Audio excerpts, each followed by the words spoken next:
Good evening. Welcome to this channel about past lives and reincarnation. So there was this question.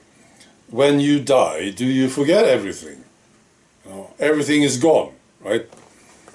No. And I'll tell you, well, this is my experience and my observation, of course. So I want to tell you an example of this, where you sort of carry the stuff with you from one lifetime to the next.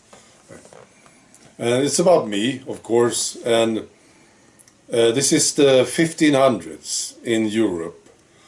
So I better explain this. I was a peaceful guy for hundreds and hundreds of years. I was just peaceful. I wanted a good life. So I was into good food and family and farming, And then something happened in the late 1400s. So I came to Italy and I lived a couple of lives, and the last lifetime I lived in Italy was like this. See, I grew up with my father and he was fighting the Catholics. Right? And I got involved in this and we were both killed. Right? Now, I suppose you know this about the Catholics. The Catholic Church at the time was awful. They wanted to control people's minds, what they were thinking, what they were doing, and they wanted more and more power over people's lives. Right. This sounds like something that we are experiencing today, I think. I think there's a big chance that it's the same guys. They are doing the same things. I'm talking about the globalists. Well, today they are not Catholics, they are not cardinals. They are bankers and big businessmen, scientists. Well, they can't be cardinals today because they wouldn't be able to do what they are doing, right? Back then, if you were a cardinal, if the Catholic Church liked you, you could do a lot of stuff. And you know what they did back then? Well, they were killing women, for instance, right? Inquisition, People in general back then, this is my observation, people hated the Catholic Church.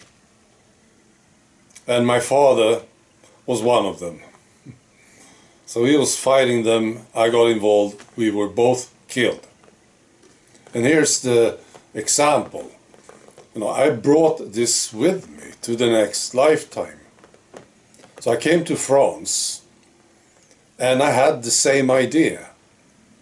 This new lifetime was just a tool for me to fight the Catholics. See, I had the same dream or goal, you see. I wanted revenge. I wanted to kill them. I hated them. So I became a fighter, really. So when I was old enough, I picked up a sword and I joined this gang in France, and we were fighting the Catholics. And I was killed very early. I think I was like 16. Right? And there were two guys who killed me. I prefer if it was like 7, but it was just 2 guys. And I remember this death very well.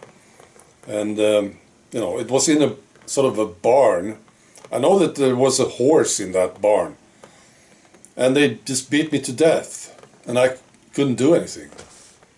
I tried, of course, but I couldn't fight them. So they killed me. And then they stopped beating me, of course, when I was dead. I had left the body and I came back. And I remember this so well because I was so frustrated with being unable to revive the body. I really, really tried hard, but it was too damaged, you see. I couldn't make it happen. And then I brought it with me again. So it's 3 lifetimes in a row I was fighting the same enemy. So again in France, very soon I joined the same gang who were fighting the Catholics. And they were called the Huguenots. You can check it out if you want. It's in the history books. And I was one of them. Now this time I think I was a bit smarter, because I actually survived the whole thing.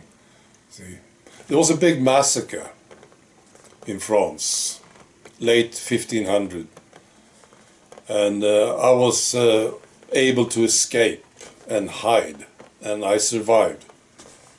But that was the end of my fighting career. But I thought it was fascinating that I was doing the same thing basically 3 lifetimes in a row, right? But that was the end of it. I went back to my old peaceful self. Right. No, it was just too much, I think, you know. Now today is different. Today we are so many, we can fight them good this time. And so far we don't have to pick up any swords. But we are fighting with words today, aren't we? Right. And exposure. We are exposing them. It's different, this war, but it is a war, actually. Obviously it is. All right. Be good.